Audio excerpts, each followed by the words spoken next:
Hello विद्यार्थियों, आज का अपना टॉपिक होगा राष्ट्रपति का निर्वाचन। ये टॉपिक आपकी पाठ्य पुस्तक के भाग ब में इकाई 2 में दूसरा चैप्टर है। तो आइए राष्ट्रपति के निर्वाचन से संबंधित इस टॉपिक का अध्ययन करते हैं।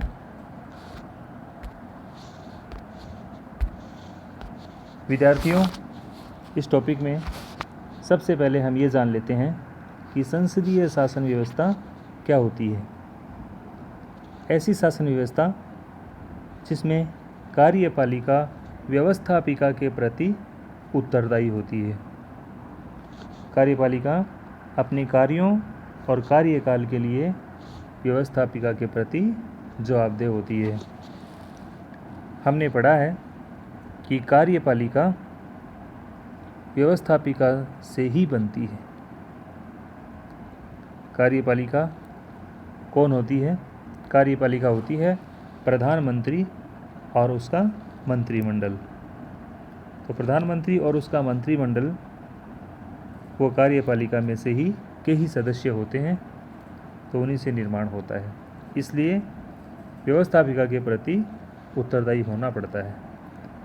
पिछले वीडियो में हमने पढ़ा था कि संसद कार्यपालिका पर किस प्रकार नियंत्रण करती है। तो हमने देखा था प्रश्नकाल, शून्यकाल, ध्यानाकर्षण प्रस्ताव, काम रोको प्रस्ताव, विश्वास प्रस्ताव, अविश्वास प्रस्ताव, इनके माध्यम से कार्यपालिका पर संसद का नियंत्रण होता है। तो कार्यपालिका व्यवस्थापिका अर्थात संसद के प्रति जवाबदेह होती है। कार्यपालिका के सदस्य आवश्यक रूप से व्यवस्थापिका के सदस्य ही होते हैं, क्योंकि व्यवस्थापिका से ही कार्यपालिका का निर्माण होता है। इस शासन व्यवस्था में राष्ट्राध्यक्ष और सरकार का अध्यक्ष अलग अलग होता है। संसदीय शासन व्यवस्था में राष्ट्राध्यक्ष जो संवैधानिक प्रधान भी होता है, और भारत की बात करें क्योंकि ये टॉपिक भारत के राष्ट्रपति से संबंधित ही है, तो भारत का राष्ट्रपति राष्ट्राध्यक्ष होता है, संवैधानिक प्रधान होता है।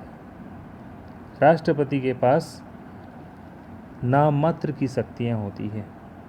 वास्तविक शक्तियों का प्रयोग प्रधानमंत्री और उसका मंत्रिमंडल करता है। तो विद्यार्थियों, राष्ट्राध्यक्ष राष्ट्रपति महोदय और सरकार का अध्यक्ष प्रधानमंत्री होता है। वास्तविक शक्तियाँ प्रधानमंत्री के पास होती हैं। संसदीय शासन व्यवस्था के कुछ उदाहरण देश देखिए। Japan, Germany, Italy, Britain, Bharat, ये संसदीय शासन व्यवस्था के देश हैं, महत्वपूर्ण देश हैं। तो भारत में संसदीय शासन व्यवस्था विद्यमान है। अध्यक्षात्मक शासन व्यवस्था क्या होती है? ऐसी शासन व्यवस्था जिसमें कार्यपालिका व्यवस्थापिका के प्रति उत्तरदायी नहीं होती है। इसका मतलब क्या हुआ कि कार्यपालिका का निर्माण व्यवस्थापिका के सदस्यों से नहीं होता है, और उसमें राष्ट्रपति राज्य और सरकार दोनों का प्रधान होता है। अर्थात राष्ट्रपति राष्ट्राध्यक्ष और राज्याध्यक्ष सरकार का अध्यक्ष दोनों होता है। राष्ट्रपति ही शासन की सारी शक्तियों का केंद्र बिंदु होता है, यानी सारी शक्तियाँ राष्ट्रपति के पास ही होती है। अध्यक्षात्मक शासन व्यवस्था के महत्वपूर्ण देश हैं अमेरिका और ब्राज़ील। एक और शासन व्यवस्था होती है अर्ध अध्यक्षात्मक व्यवस्था।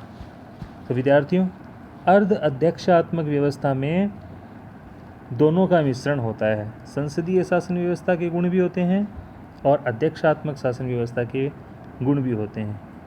कुछ लक्षण होते हैं संसदीय शासन व्यवस्था के और कुछ लक्षण होते हैं अध्यक्षात्मक व्यवस्था के। तो इस प्रकार की शासन व्यवस्था वाले प्रमुख देश है फ्रांस, रूस और श्रीलंका। फ्रांस, रूस और श्रीलंका। तो विद्यार्थियों, भारत का राष्ट्रपति कार्यपालिका का औपचारिक और संवैधानिक प्रधान होता है। संविधान सारी शक्तियां राष्ट्रपति को देता है। भारत का संविधान भारतीय राष्ट्रपति को सारी शक्तियां प्रदान करता है। तो राष्ट्रपति का पद गरिमा और प्रतिष्ठा का पद होता है, सम्मान का पद होता है, और राष्ट्रपति महोदय देश के प्रथम नागरिक कहलाते हैं। तो अपने देश के प्रथम नागरिक कौन है? राष्ट्रपति। अनुच्छेद 52 में लिखा है कि भारत का एक राष्ट्रपति होगा। अनुच्छेद 52 में क्या लिखा है? कि भारत का एक राष्ट्रपति होगा। और अनुच्छेद 53 में ये लिखा है संविधान में कि संघ की अर्थात भारत की जो कार्यपालिका है, केंद्रीय कार्यपालिका है, तो संघ की कार्यपालिका शक्ति राष्ट्रपति में निहित होगी। अनुच्छेद 53 में क्या लिखा है? कि संघ की कार्यपालिका शक्ति राष्ट्रपति में निहित होगी। उस शक्ति का प्रयोग राष्ट्रपति स्वयं या अपने अधीनस्थ अधिकारियों के द्वारा करेगा।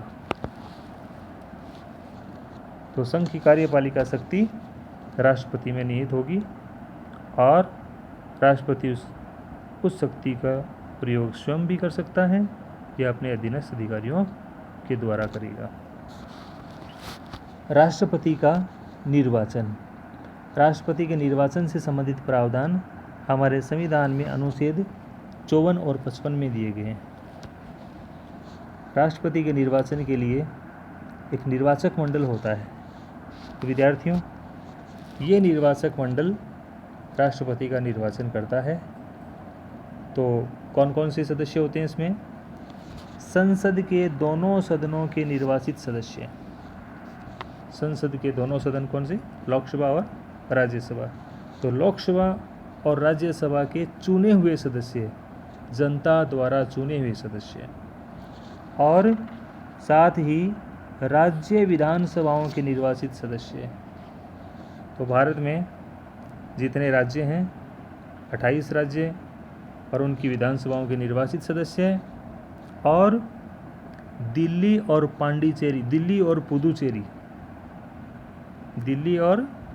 पुदुचेरी जो केंद्र शासित प्रदेश हैं, वहाँ निर्वाचित विधानसभा है। और विधानसभा के जो निर्वाचित सदस्य हैं वो राष्ट्रपति के निर्वाचन में भाग लेते हैं। तो संसद के दोनों सदनों के निर्वाचित सदस्य और राज्य विधानसभाओं के निर्वाचित सदस्य राष्ट्रपति का निर्वाचन करते हैं। राष्ट्रपति महोदय के द्वारा राज्यसभा में जो 12 सदस्य मनोनीत या नाम निर्देशित किए जाते हैं, और लोकसभा में आंग्ल भारतीय समुदाय के 2 सदस्य मनोनीत करते हैं राष्ट्रपति द्वारा। इस प्रकार से 14 सदस्यों 12 + 2 14 सदस्यों का मनोनयन किया जाता है। ये 14 सदस्य राष्ट्रपति के निर्वाचन में भाग नहीं लेते हैं, क्योंकि इसमें साफ साफ लिखा है कि निर्वाचित सदस्य। तो निर्वाचित का मतलब है जनता द्वारा निर्वाचित सदस्य। अब निर्वाचित में चाहे जनता द्वारा प्रत्यक्ष भी हो चाहे अप्रत्यक्ष भी हो, सीधे जनता वोट देकर निर्वाचित करती है या जनता अपने प्रतिनिधियों के माध्यम से वोट देकर निर्वाचित करती है। तो देखिए, तो इस प्रकार राष्ट्रपति का निर्वाचन अप्रत्यक्ष रूप से होता है, क्योंकि सीधे जनता वोट नहीं देती है, जनता द्वारा चुने हुए प्रतिनिधि वोट देते हैं। और किस प्रणाली द्वारा होता है? आनुपातिक प्रतिनिधित्व की एकल संक्रमणीय मत प्रणाली द्वारा, गुप्त मतदान से, अर्थात जो वोट होता है वो गोपनीय होता है। तो आनुपातिक प्रतिनिधित्व की एकल संक्रमणीय मत प्रणाली द्वारा एक कोटा होता है और उस कोटे के द्वारा राष्ट्रपति का निर्वाचन होता है। न्यूनतम कोटा न्यूनतम कोटा किसे कहते हैं? क्या होता है इसमें? कुल डाले गए वेद मतों के आधे से एक मत अधिक प्राप्त करना। राष्ट्रपति के लिए पद के लिए जो विजयी उम्मीदवार है उसको कुल डाले गए वेद मत, जो सही मत हैं, सही वोट पड़े हैं, कुल डाले गए वेद मतों के आधे से एक मत अधिक प्राप्त करना। जितने वोट डाले जाएंगे और जो सही पड़े हैं, सही वेद मत हैं, उनके आधे से एक वोट ज़्यादा अगर किसी उम्मीदवार को प्राप्त हो जाता है तो वह विजयी हो जाता है। इसे न्यूनतम कोटा कहते हैं और विजयी उम्मीदवार को हर हाल में न्यूनतम कोटा प्राप्त करना ही होता है। राष्ट्रपति का निर्वाचन 5 वर्ष के लिए होता है। राष्ट्रपति के पुनः चुनाव लड़ने के लिए कोई बाध्यता नहीं है, अर्थात राष्ट्रपति एक बार निर्वाचित होने के बाद दोबारा के लिए निर्वाचित हो सकता है, दोबारा चुनाव लड़ सकता है। तो पुनः चुनाव लड़ने के लिए कोई बाध्यता नहीं है, 1 बार 2 बार 3 बार कितनी भी बार लड़ सकते हैं। संविधान में ऐसा कोई प्रावधान नहीं है कि राष्ट्रपति 1 बार चुनाव लड़ेगा या 2 बार लड़ेगा, कितनी भी बार लड़ सकते। राष्ट्रपति अपना त्यागपत्र उपराष्ट्रपति को संबोधित करके देते हैं। इसका मतलब क्या हुआ कि राष्ट्रपति अपना त्यागपत्र उपराष्ट्रपति को सौंपते हैं। मृत्यु या त्यागपत्र या पदच्युति के कारण पद रिक्त हो जाए तो 6 माह के अंदर नए राष्ट्रपति का चुनाव कराना अति आवश्यक है। 6 माह के अंदर नए राष्ट्रपति का चुनाव कराना जरूरी है। पद से हटने के कारण महाभियोग की प्रक्रिया के द्वारा अगर पद से हटाया जाता है राष्ट्रपति को, या राष्ट्रपति स्वयं त्यागपत्र देता है, या मृत्यु हो जाती है कार्यकाल के बीच में, तो 6 माह के अंदर नए राष्ट्रपति का चुनाव कराना अति आवश्यक है। और जो नया उम्मीदवार निर्वाचित होता है राष्ट्रपति पद के लिए, उसका कार्यकाल पूरा 5 वर्ष रहेगा। चाहे कोई राष्ट्रपति की मृत्यु बीच में ही हो जाए, पूरा कार्यकाल उसका नहीं हो, या त्यागपत्र हो जाए, या पद से हटा दिया गया हो, लेकिन नया जो राष्ट्रपति निर्वाचित होता है वह पूरे 5 साल के लिए कार्य करता है। महाभियोग क्या होता है? महाभियोग, अगर राष्ट्रपति महोदय संविधान का अतिक्रमण कर रहे हैं, राष्ट्रपति संविधान का अतिक्रमण करता है, इस आरोप में राष्ट्रपति पर महाभियोग की प्रक्रिया शुरू होती है। इसका उल्लेख हमारे संविधान में अनुच्छेद 61 में किया गया है।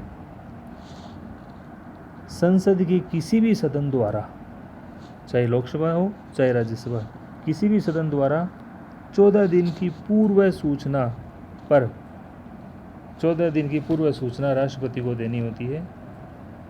जिस दिन महाभियोग लगाना होता है किसी सदन में, महाभियोग की प्रक्रिया शुरू होती है, उससे 14 दिन पहले राष्ट्रपति को सूचित करना आवश्यक है कि हम आपके लिए महाभियोग का प्रस्ताव ला रहे हैं सदन में।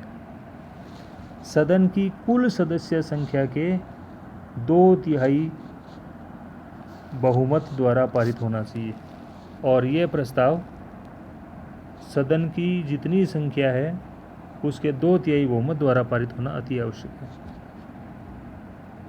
लोकसभा की बात करें तो लोकसभा के 545 सदस्यों का 2/3, राज्यसभा की बात करें तो राज्यसभा के 245 सदस्यों का 2/3 होना चाहिए। और यही प्रक्रिया दोनों सदनों में अपनाई जाती है। एक सदन में पास हो गया महाभियोग, पारित हो गया, तो वही प्रक्रिया दूसरे सदन में भी, और दूसरे सदन में भी पारित होना जरूरी है। दोनों सदनों में पारित होने के बाद राष्ट्रपति पर महाभियोग की प्रक्रिया के द्वारा उसको पद से हटाया जाता है। तो विद्यार्थियों, इस टॉपिक का आप अच्छी तरह से अध्ययन करें और मेरे YouTube चैनल को सब्सक्राइब करें, लाइक करें।